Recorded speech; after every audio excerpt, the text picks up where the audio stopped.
September 1959. New York University, Washington Square Campus. Room 214, Biological Sciences Building.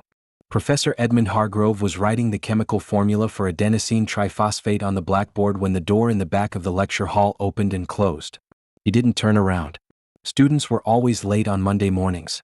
But the student who had just walked out, not in out, was Neil Diamond. He was 19 years old, carrying a guitar case instead of a textbook bag, and he didn't look back once. Nobody in that lecture hall knew they had just witnessed the moment American music changed forever. Have you ever walked away from something everyone expected of you? Drop it in the comments, just one word is enough. Neil had been at NYU for 3 weeks on a fencing scholarship. His parents had driven him from Brooklyn themselves, his mother crying quietly in the passenger seat, his father Akeeba gripping the steering wheel with both hands like a man who had waited his whole life to make this drive. Pre-medicine. A scholarship. A future that didn't involve wondering where the next rent check was coming from. Akeeba Diamond had run a dry goods store in Brooklyn for 20 years. He knew exactly what it cost to build something from nothing. And he knew exactly what it meant that his son was going to be a doctor. What he didn't know was that 2 weeks earlier at a summer camp in the Catskills, his son had picked up an acoustic guitar for the first time. The counselor's name was Michael Stern. He was 23, studying music education, and he left the guitar leaning against the wall of the recreation room on a Tuesday afternoon because he forgot it when he went to dinner. Neil found it at 6:15 p.m. He has talked about that moment in interviews for 60 years and the description never changes. He picked it up, played a chord, and something happened in his chest that he had never felt before. Not excitement. Not joy. Recognition. Like hearing your name called in a language you didn't know you spoke. He missed dinner. He was still playing at midnight when Stern came back for the guitar and found him there. "You play?" Stern asked. "I do now," Neil said. "Most people have a moment like this, the thing that found them before they were looking. What was yours? Leave it in the comments." Now, sitting in the hallway outside room 214 of the Biological Sciences Building, guitar case between his feet and the sounds of Professor Hargrove's lecture muffled through the door, Neil Diamond was doing arithmetic in his head. Not chemistry. Arithmetic. He had been at NYU for 21 days. In that time he had attended 14 lectures, failed to read 3 assigned chapters, and written 11 songs. Not started 11 songs. Finished them. Lyrics, melodies, chord progressions. Complete, the way songs are complete when they come from somewhere that has been waiting a long time to open. The arithmetic was simple. He was not going to be a doctor. The harder arithmetic was everything else. He pulled a crumpled piece of paper from his jacket pocket. It was a letter he had started writing to his father 3 nights ago and hadn't finished. He looked at it for a moment, then folded it back up. Some conversations couldn't happen on paper. He picked up the guitar case and walked toward the subway. The apartment in Brooklyn was a 15-minute walk from the Nostrand Avenue station. Neil made it in 12, moving the way people move when they have decided something and are afraid the decision might dissolve if they slow down. His mother, Rose, answered the door. She was still in her house dress, a dish towel in her hand. She looked at the guitar case and her face did something complicated, a series of small expressions moving across it like weather too fast to name individually. "Your father's in the store," she said. "I know," Neil said. "I'll wait." Akeeba Diamond came home at 6:30, the same time he had come home every night for 20 years. He hung his coat on the hook by the door, washed his hands at the kitchen sink, and sat down at the table before he noticed that his son was sitting across from it. He looked at Neil. He looked at the guitar case leaning against the wall. He didn't say anything for a long moment. "You're supposed to be in class," Akeeba finally said. "I left." The kitchen was very quiet. Rose had stopped moving at the stove. "What do you mean you left?" "I mean I walked out. Today. I'm not going back." Akeeba Diamond was not a man who raised his voice. People who knew him from the store said he had never raised his voice in 20 years of business, not even when customers tried to cheat him. Not even when the rent went up and he had to tell them he couldn't afford to extend credit anymore. He was a man who expressed himself through silence and through work, and both of those things were present in the kitchen now in quantities that made the room feel smaller. "You have a scholarship," Akeeba said. "I know. You have a future." "I know. Do you know what I did to give you that future?" His voice was still quiet. That was the thing about Akeeba Diamond. The quieter he got, the more you understood the weight of what was happening. "Do you have any idea how many years I spent in that store to make sure you would never have to spend your years in a store?" Neil looked at his father. "Pop. Don't pop me. Tell me what you're planning to do with a guitar." I'm going to write songs. Write songs. Yes. Akeeba turned to Rose. She looked back at him without speaking. Something passed between them, the silent communication of people who have been married for 25 years and have learned to have whole conversations without words. He turned back to Neil. Get out of my house, Akeeba said. Not loudly. Not with anger exactly. With something worse than anger, disappointment that had curdled into something final. Pop. I said get out. Come back when you're ready to go back to school. Until then, I don't want to see you. Neil picked up the guitar case. He looked at his mother. She had both hands pressed flat against her stomach and was looking at the floor. She didn't look up. He walked out. The door closed behind him. He stood on the stoop for a minute, the Brooklyn night around him, the streetlights catching the condensation on the sidewalk. He was 19 years old with $43 in his wallet and a guitar in a case that had someone else's initials on the clasp. He walked back to the subway. He didn't have a plan. He had something more and less than a plan, an absolute certainty, arrived at in a summer camp recreation room in the Catskills, that the guitar was the right room and everything else was the wrong one, and that there was no version of his life in which he spent 40 years pretending otherwise. He moved into a single room at a boarding house on West 44th Street for $18 a week. The room had a bed, a desk, a window that looked at a brick wall, and precisely enough space to sit on the floor with a guitar without hitting either wall. He worked at a shoe store on Broadway during the day, 40 hours a week, $63, and wrote songs at night. He has described those months in fragments across the years, never dwelling on them, moving past them the way people move past the hardest parts of their own stories. What emerges from the fragments?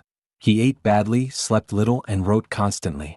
Songs came out of him in the specific, relentless way that things come when they have been waiting their whole life to be released. He didn't judge them. He didn't stop to evaluate whether they were good. He just wrote. In the spring of 1960, he sent a package of 6 songs to 3 music publishers on West 28th Street. He received 2 form rejections and 1 letter that said nothing except that they were passing at this time. He sent 6 more songs. One publisher, a small company called Sunbeam Music, wrote back. They wanted to meet. Neil showed up at the Sunbeam Music offices on a Wednesday afternoon in April wearing his one good shirt. The man who met him was named Don Kirshner, 27 years old and already one of the most important people in New York pop music. He was sitting behind a desk covered in sheet music, and he looked up when Neil walked in with the expression of a man who had 20 minutes and intended to use them efficiently. Sit down, Kirshner said. Play me something. Neil sat. He played. He played 3 songs without stopping between them. When he finished, Kirshner was quiet for a moment, making the specific face of someone who is deciding something. How old are you? 19. Where'd you study? I didn't. I was at NYU. Pre-med. I left. Kirshner looked at him. To do this? Yes.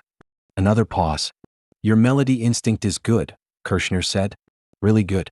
Your lyrics need work. But I've worked with worse. He leaned forward. I'll give you $50 a week to write songs for the company. We place them with artists when we can. You don't perform them, you write them. Understood. $50 was less than the shoe store. But the shoe store was not what Neil had walked out of the biological sciences building for. Understood, Neil said.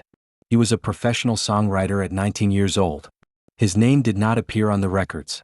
His voice was not on the radio. The artist who sang his songs received the recognition and he received the check, and the check was $50. He did not call his father. He called his mother. Rose Diamond answered on the second ring and listened without interrupting while Neil told her what had happened. When he finished, she was quiet for a moment. Are you eating? She asked. Yes. Are you sleeping? Some.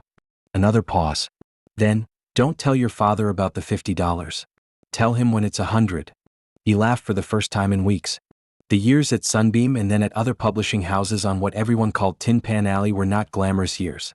They were working years, the kind that are only visible in retrospect, when you can trace the line between what a person was learning and what they eventually became. Neil wrote songs that other people sang. He learned what worked and what didn't by watching the market respond to the material he was creating.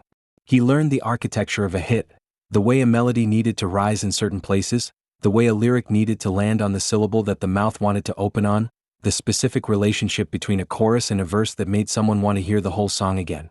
He was getting better. Nobody knew his name. He was getting much better. In 1962, he wrote a song called Clown Town that was recorded by a singer named Jay and the Americans. It reached the lower end of the charts. His name appeared in the fine print. He celebrated alone in the boarding house room with a bottle of Coca-Cola.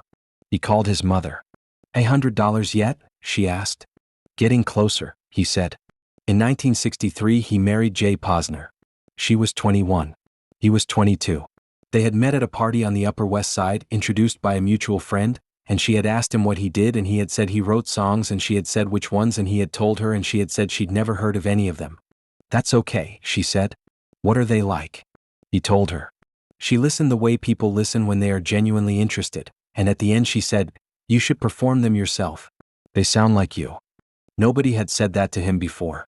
In 1966, after years of writing for others, after the marriage and the small apartment and the continuing anonymity and the growing frustration of hearing his work come back to him in other people's voices, Neil Diamond signed with Bang Records as a performing artist. The first single was Solitary Man. He stood in the recording booth at the Bell Sound Studios on West 54th Street, headphones on, the backing track counting in through the speakers, and sang his own song in his own voice for the first time in a professional recording.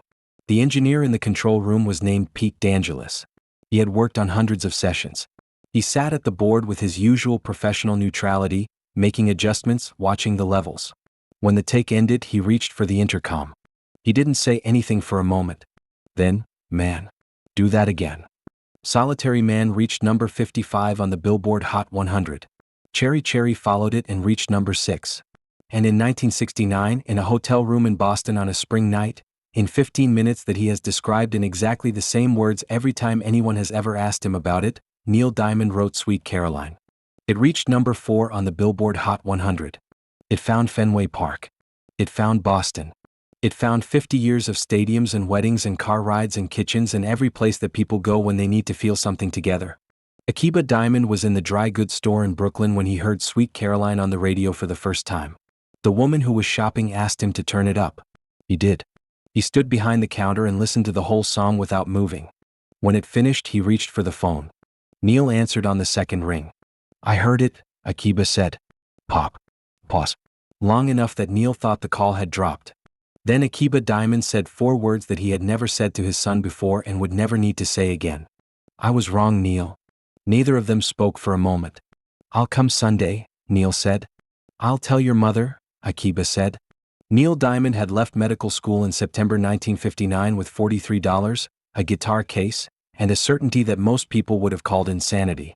What he built next, nobody saw coming. Not Hargrove writing adenosine triphosphate on the board in room 214. Not Akeeba gripping the steering wheel on the drive to NYU. Not even Neil himself, sitting in the hallway with his guitar case between his feet, doing the arithmetic that told him he was not going to be a doctor. He just knew the guitar was the right room.